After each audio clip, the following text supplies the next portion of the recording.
ಸಮಿತಿಯ ನೇತೃತ್ವ ವಹಿಸಿದಂಥ ಮ್ಯಾಕೇರಿಯವರು ಹೋದ ವರ್ಷದ್ದು ವಿಷಯ ಹೇಳಿದರು. ಹೋದ ವರ್ಷ ಏನು ಘೋಷಣೆ ಆಗಿತ್ತು ಅದ್ರದ್ದು ಬರೀ 50% ರಿಲೀಸ್ ಮಾಡಿದ್ದಾರೆ ಕಂಪನ್ಸೇಷನ್. ಅದು ಒಂದು ವಿಷಯ. ಈ ವರ್ಷ ಏನಾಗಿದೆ 25-26 ಸೋಯಿಂಗು. ಈ ಸರ್ತಿ ತೊಗರಿ ಬೆಳೆ ಮುಂಗಾರು ಭಾಳ ಬೇಗ ಬರೋದರಿಂದ ಅರ್ಲಿ ಸೋಯಿಂಗ್ ಆಗಿದೆ. ಜೂನ್ 10 ತಾರೀಕಿನಿಂದ 20 ತಾರೀಕುವರೆಗೂ 90% ಸೋಯಿಂಗ್ ಆಗಿದೆ ಕಲಬುರಗಿ ಜಿಲ್ಲೆಯಲ್ಲಿ. ಆದರೆ ಮೊನ್ನೆ ಜುಲೈನಲ್ಲಿ 15ನೇ ತಾರೀಕಿನಿಂದ ಏನು ಮಳೆ ಬಂತು, ವಿಪರೀತ ಮಳೆ, ಆ ಮಳೆಯಲ್ಲಿ ತೊಗರಿ ಬೆಳೆ ಕೇವಲ 20-25 ದಿನದಿತ್ತು. ಅದು ಸಂಪೂರ್ಣವಾಗಿ ಕೊಚ್ಚಿ ಹೋಗಿದೆ. ಅದಕ್ಕೆ ರೈತರು ಕಂಗಾಲಾಗಿದ್ದಾರೆ. ಈ ವರ್ಷ ತೊಗರಿ ಬೆಳೆಗಾರರ ರೈತರ ಆತ್ಮಹತ್ಯೆ ಆಗುವಂಥ ಪ್ರಕರಣ ಭಾಳ ಹೆಚ್ಚಿಗಿವೆ. ಯಾಕಂತೇಳಿದ್ರೆ ರೈತರಿಗೆ ಏನೂ ಇಲ್ಲ. ಈ ವರ್ಷ 25-26ನಲ್ಲಿ ರೈತರ ಆತ್ಮಹತ್ಯೆ ಹೆಚ್ಚಿನ ಸಂಖ್ಯೆಯಲ್ಲಿ ಆಗ್ತದೆ. ಸರ್ಕಾರ ಮುಂಜಾಗ್ರತೆ ವಹಿಸಿ ಇವತ್ತು ಅಗ್ರಿಕಲ್ಚರ್ ಡಿಪಾರ್ಟ್ಮೆಂಟ್ದವ್ರು ಬರೀ ಸ್ಟೇಟ್ಮೆಂಟ್ ಕೊಡೋದು ಬಿಡಬೇಕು. ಅವರಿಗೆ ಒಂದು ಇಲಾಖೆ ಇದೆ.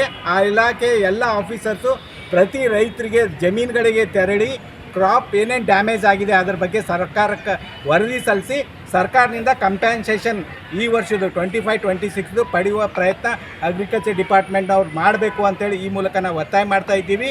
ಇವತ್ತು ರೈತರ ಇದು ಲಾರ್ಜ್ಲಿ ಎಫೆಕ್ಟ್ ಆಗೋದು ಸ್ಮಾಲ್ ಆ್ಯಂಡ್ ಮೀಡಿಯಮ್ ರೈತರಿಗೆ.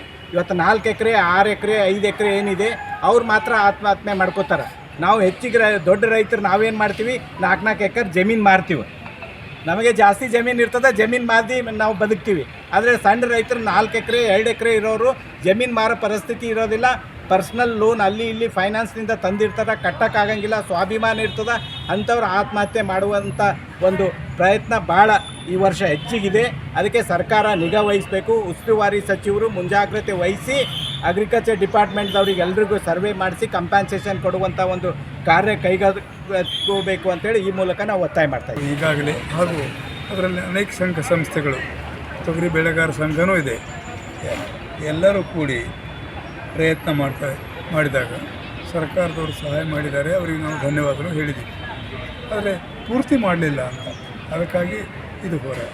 ಎರಡನೇದು ಬಹಳ ಮುಖ್ಯವಾದ್ದೇನೆಂದರೆ ಕಲಬುರಗಿ ಜಿಲ್ಲೆಯಲ್ಲಿ ಬೆಳೆಯುವಂಥ, ವಿಶ್ವದಲ್ಲಿ ಯಾವ ಜಿಲ್ಲೆಯಲ್ಲಿ ಬೆಳೆಯೋದಿಲ್ಲ, ಕೇವಲ ಕಲಬುರಗಿಯಲ್ಲಿ ಬೆಳೆಯುವಂಥ GI ಟ್ಯಾಗ್ಗೆ ಪ್ರತ್ಯೇಕವಾದಂಥ MSP ಇರಬೇಕು, ಅಂದರೆ ಬೆಂಬಲ ಬೆಲೆ ಪ್ರತ್ಯೇಕವಾಗಿರಬೇಕು ಅನ್ನೋ ಹೋರಾಟ ಇದೆ. ಅದನ್ನು ಹೋರಾಟ ಮಾಡ್ತೀವಿ.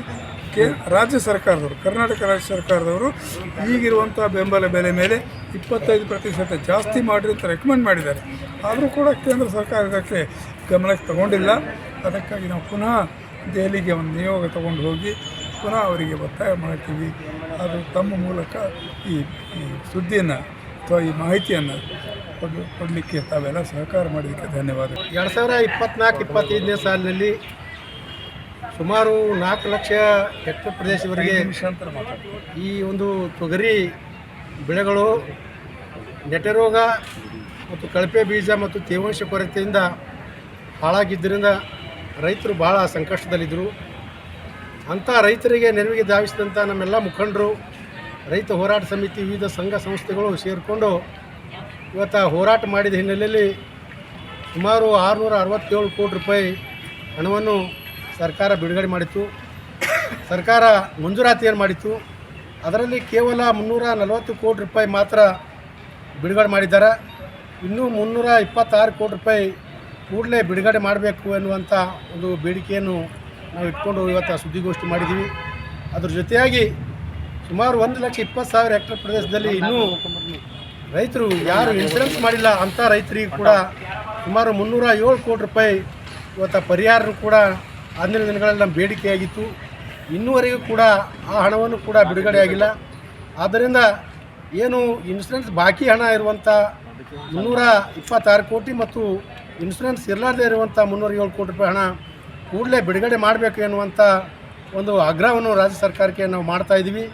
ಆದ್ದರಿಂದ ಈ ಬಗ್ಗೆ ಯಾವ ರೀತಿಯಾದಂಥ ಒಂದು ಹೋರಾಟವನ್ನು ಮಾಡಬೇಕು, ಸರ್ಕಾರಕ್ಕೆ ಮನವೊಲಿಸಿ ನಮ್ಮ ರೈತರಿಗೆ ಅನುಕೂಲವಾಗಿ ಮಾಡಬೇಕು ಎನ್ನುವಂಥ ಒಂದು ರೀತಿಯಲ್ಲಿ ನಾವು ನಾಳೆ 2ನೇ ತಾರೀಕಿನ ದಿವಸ ಕಲಬುರಗಿ ನಗರದ ಐವಾನ್ ಶಾಹಿ ಅತಿಥಿಗೃಹದಲ್ಲಿ ನಾವೊಂದು ದುಂಡು ಮೇಜಿನ ರೈತರ ಒಂದು ಸಭೆಯನ್ನು ಕರೆದಿದ್ವಿ.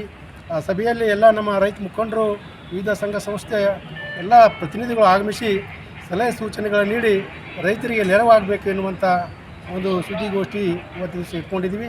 ಅದರಿಂದ ತಾವೆಲ್ಲ ಸಹಕರಿಸಬೇಕಾಗಿ ವಿನಂತಿ.